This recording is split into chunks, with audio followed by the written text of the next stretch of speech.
Notes बनाने का सही तरीका। अगर आपको भी नोट्स बनाने नहीं आते हैं तो मेरी यह वीडियो पूरी ज़रूर देखें। नोट्स खुद से बनाना सीखिए। अगर आप नोट्स खुद से बनाएंगे तो आपको ज़्यादा दिनों तक याद रहेगा।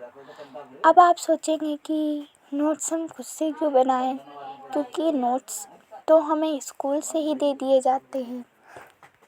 हाँ, यही सोच रहे हैं ना।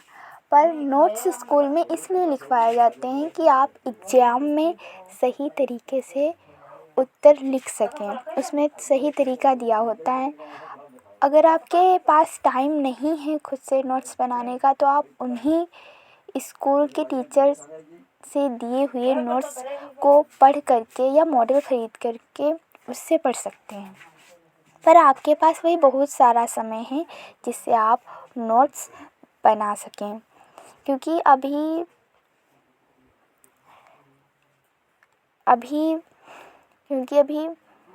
समय ज़्यादा नहीं बीता है। अभी आपके पास बहुत ज़्यादा समय है। आप उसमें पढ़ाई कीजिए और नोट्स बनाइए। अब आप सोचेंगे कि नोट्स बनाने का सही तरीका क्या है। चलो हम खुद से नोट्स बना तो लेंगे, पर हमें नोट्स बनाने नहीं आते। तो नोट्स बनाने का बहुत अच्छा सही तरीका है कि आप जो है कॉपी कलम उठाइए।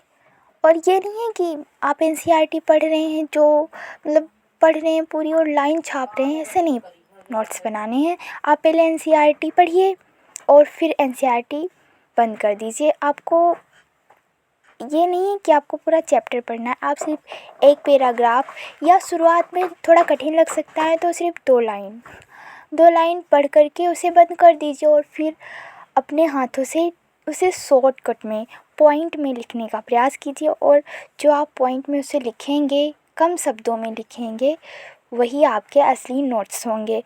और फिर आपको प्रैक्टिस हो जाएगी धीमे धीमे, तो आप धीमे धीमे अपना पढ़ाते रहिएगा। और जो आप 2-3 फिर 4 फिर 5 फिर ऐसे ही पूरा पैराग्राफ, और फिर 2 पैराग्राफ फिर 3 पैराग्राफ आप धीमे धीमे बढ़ाते रहेंगे।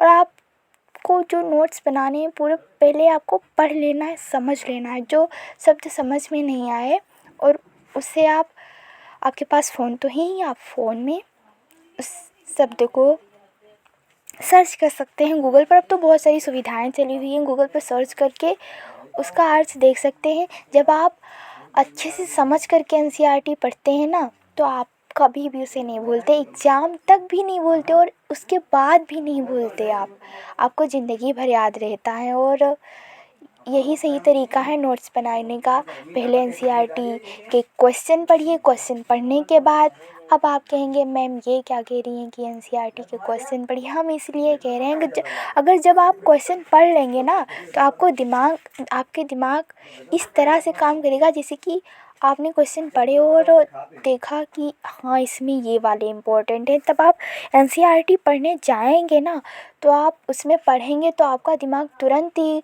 ये काम करेगा कि हाँ ये वाला तो क्वेश्चन आया था, इस पर ज़्यादा ध्यान देने की आवश्यकता है। आपको ये सोचना नहीं पड़ेगा कि इस पर ध्यान देना है, आपका दिमाग खुद ऊपर उस पॉइंट पर अच्छे से ध्यान देगा। इसीलिए आप पहले क्वेश्चन पढ़िए, फिर पैराग्राफ पढ़िए और उसे समझिए, उसमें हर एक शब्द को समझिए। फिर आप नोट्स बनाइए और पॉइंट में लिखिए, वही आपके असली नोट्स होंगे। धन्यवाद।